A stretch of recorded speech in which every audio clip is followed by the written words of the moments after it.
Operator overloading के दूसरे class में चर्चा कर रहे हैं, जिसमें हम लोग बाइनरी ऑपरेटर के ओवरलोडिंग पर डिस्कस करेंगे।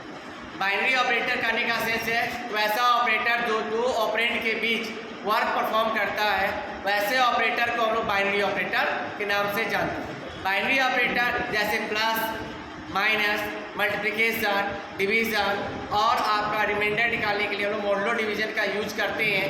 यह सब आपका बाइनरी ऑपरेटर के नाम से जाना जाता है। अब हम लोग बाइनरी ऑपरेटर का ओवरलोडिंग सीखते हैं। बाइनरी ऑपरेटर की ओवरलोडिंग करने के लिए हम लोग क्या काम करते हैं कि इसमें आर्गुमेंट के रूप में एक क्लास एक ऑब्जेक्ट क्रिएट करते हैं और फंक्शन के बॉडी के अंदर भी एक ऑब्जेक्ट क्रिएट करेंगे क्लास का, और उसे हम लोग जोड़ेंगे करेंट वैल्यू के साथ। अब कैसे जॉब परफॉर्म करते हैं उसके ऊपर हम लोग अब बात करते हैं। सबसे पहले बाइनरी ऑपरेटर के ऊपर हम लोग डिस्कस करते हैं। Plus, minus, multiplication and division को हम लोग बाइनरी ऑपरेटर के नाम से जानते हैं। अब हम लोग क्या किए कि क्लास क्रिएट किए। क्लास का नाम है नंबर। क्लास आपका ब्लूप्रिंट होता है और यह आपका इनकैप्सुलेशन के कॉन्सेप्ट के लिए हम लोग यूज करते हैं। क्लास जो होता है वह बाइंड करता है कोड और डेटा को बाइंडिंग करने का जॉब परफॉर्म करता है। यहाँ पर आप प्रोग्राम की एक लाइन को समझते हैं। एक क्लास क्रिएट किए, क्लास का नाम दिए नंबर। नंबर नाम का क्लास क्रिएट किया। इस क्लास के अंदर इसके प्राइवेट पार्ट में इंट वैल नाम का एक value variable public void get नाम का फंक्शन किसी क्लास के अंदर है।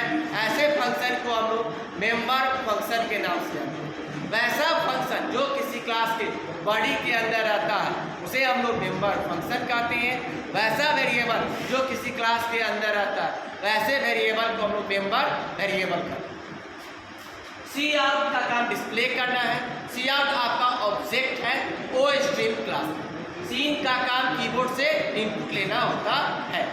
नंबर क्लास का ऑपरेटर प्लस। ऑपरेटर एक कीवर्ड है। ऑपरेटर कीवर्ड का यूज हम लोग ऑपरेटर ओवरलोडिंग के प्रोग्राम में करते हैं।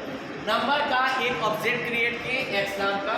इसके बॉडी के अंदर नंबर क्लास का एक जेड नाम का ऑब्जेक्ट क्रिएट।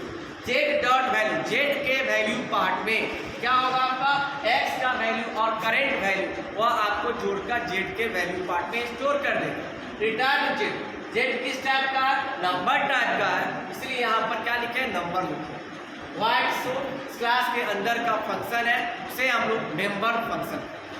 सी आउट है, यह आउटपुट में और आपको रिजल्ट दिखाएगा।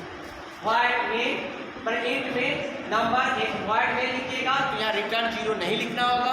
अगर इंट में लिखते हैं तो यहाँ आपको रिटर्न 0 लिखना है।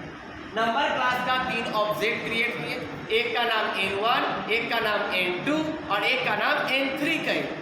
और हम लोगों का जॉब है कि ऑब्जेक्ट के ऊपर हम लोग जॉब परफॉर्म करना चाहते हैं। हम लोग यह चाहते हैं कि 2 ऑब्जेक्ट को जोड़ा जाए और तीसरे ऑब्जेक्ट में स्टोर। n1 डॉट गेट क्या काम करेगा? इस क्लास के अंदर से गेट नाम के फंक्शन को निकाल के लाएगा। This mechanism is known as data abstraction. Class के अंदर से इसेंशियल डेटा को फेच करना, नॉन इसेंशियल डेटा को छोड़ देना डेटा एब्स्ट्रैक्शन कहलाता है। n2 डॉट गेट यहाँ से कॉल करेगा, दूसरा वैल्यू n2 नाम के वेरिएबल पर स्टोर कर देगा। n3 equal to n1 plus n2, n1 और n2 के वैल्यू को जोड़कर n3 नाम के ऑब्जेक्ट पर रख देगा। यहाँ n3, n1 या n2 तीनों ऑब्जेक्ट है। हम लोग n1 ऑब्जेक्ट और n2 ऑब्जेक्ट को जोड़कर n3 ऑब्जेक्ट पर काम कर रहे हैं। अर्थात ऑब्जेक्ट के ऊपर हम लोग वर्क परफॉर्म करने के लिए ऑपरेटर ओवरलोडिंग के कॉन्सेप्ट का यूज करते हैं।